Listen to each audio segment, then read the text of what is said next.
guys, what I wanted to do a video on today is something that a lot of people messaged me about, saying, oh, how do you deal with Crohn's during Christmas and blah blah blah. And I was thinking, okay, well, Christmas is gone, so I can't be much help there. So what I'm going to do is a generic video about celebrating with Crohn's. Not celebrating with Crohn's like, hey Crohn's, let's celebrate you, although we really should do that. More like how to deal with celebrations, be it Christmas, New Year, your birthday, office party, whatever thing you're celebrating. Things maybe to bear in mind when you have Crohn's disease. Now, little disclaimer, you know, I'm not a professional in any way or in anything. Just sad, but whatever. But this is just like my personal advice. So I'm gonna trust my notebook, because guess what, babies? I'm more organised. That's a lie. That is literally a lie. I've written about 5 words. Okay, so celebrating with Crohn's. What are my top 5 tips? What is number 1? Number 1 is know your limits. What's really important is to know your own personal limits. I could sit here and say, oh, you know, you should only have 2 glasses of wine, but that would be hypocritical when I'm there on my 2nd bottle. Crohn's and colitis are very, very personal illnesses, although we all share a couple of traits and some stories, and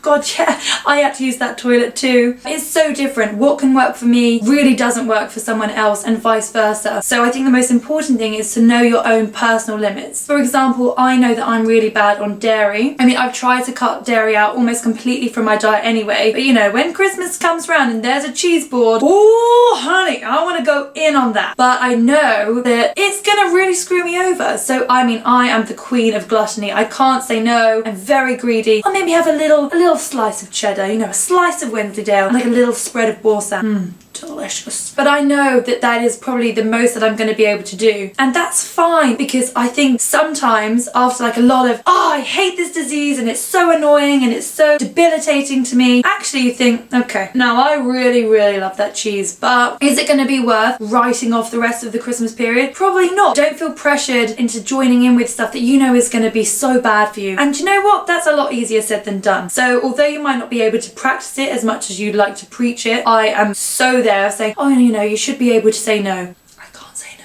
But as long as you're aware of your own kind of body's restrictions and your own limits, that's the best that you can do at the end of the day. So have fun, but know your limits and know when you need to actually say no. Number 2, be prepared. If you're going to an event like kind of in advance that you know about, and you know that they're going to be serving this and that and the other and all these things that you know actually are not going to sit right with you, be prepared. Bring your own stuff to the party. I don't think I've ever done that because I am not that prepared or organised. But for example, if you've got a specific diet, if you're dairy-free, vegan, gluten-free, vegetarian, whatever it may be, and you know that actually you need to really respect your body and respect those rules that you've set for yourself, be prepared. What's that saying? Be those who fail to prepare are preparing for failure. Something like that. I can't remember. But yeah, preparation is key. If you're going to someone's house you feel comfortable around, or an event where you know the people, don't be embarrassed to say, oh, is it okay if like I bring a couple of my own bits, because I've got this dietary requirement, I've got Crohn's, I've got colitis. And if they're your friends, they're going to be understanding and not offended. If anything, they'd probably be more offended if you came, stuffed your face with whatever, and then was puking your guts up, toilet locked, use all the toilet roll. That would actually be worse. It's actually so great that you have the confidence to be able to look after yourself and say, actually, do you know what, I'm going to do this for me. Because if you don't, you're probably going to suffer the consequences. Or if you're a bit like me, being prepared can mean that you know that you're not going to prepare anything, take anything, you are just going to enjoy everything that is there. But then I'm prepared to pay the consequences for that. I can't go to an event or a party or a night out, do whatever on earth I want, and then be shocked the next day when I am literally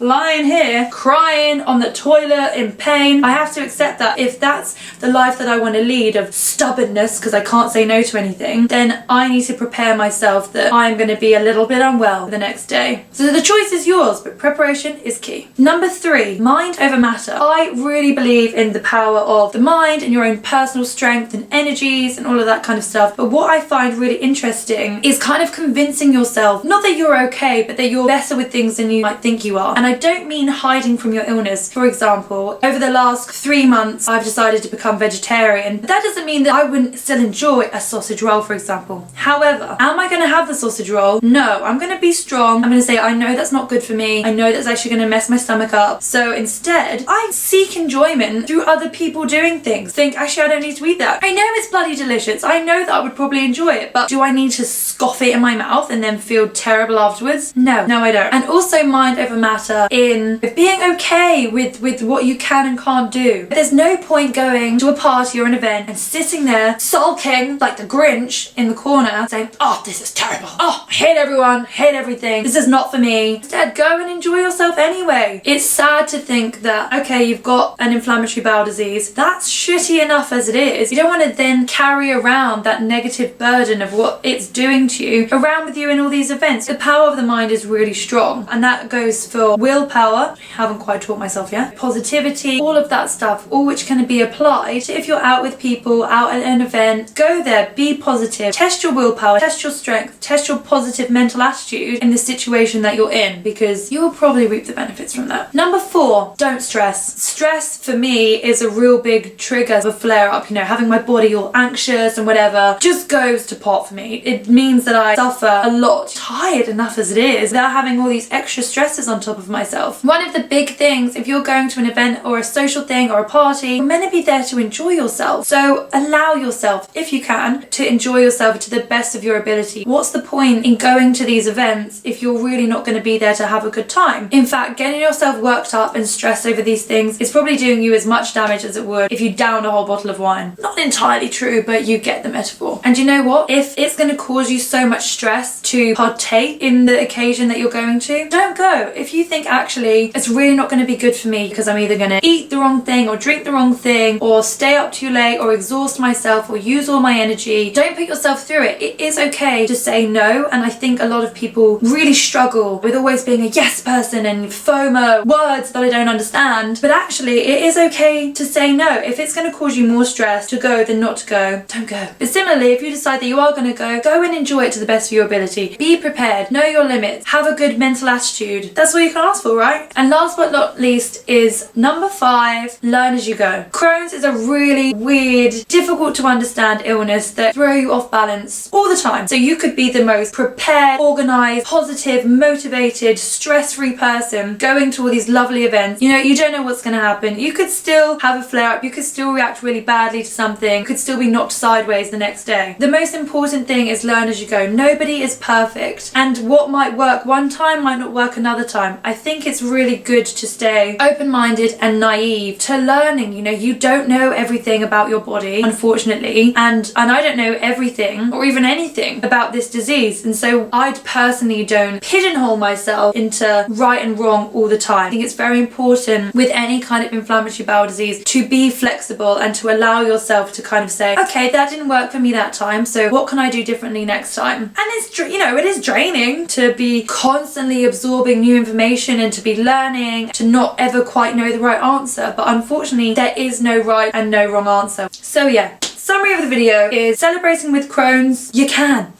still celebrate. Why the hell not? I think it's just important, as always with everything, to understand your own needs, respect your body, and also to enjoy yourself. Life is very short and unpredictable. Crohn's is unpredictable. So obviously if you marry unpredictability with unpredictability, you've got a little bit of a mess. But how you learn from that mess and deal with that mess is totally down to you. And it's a very individual journey, a very personal thing. I just hope that you can find what works for you. Trial and error, berry. Trial and error, baby. So that's it. That's it from me. Thanks, guys. Thank you. Goodbye.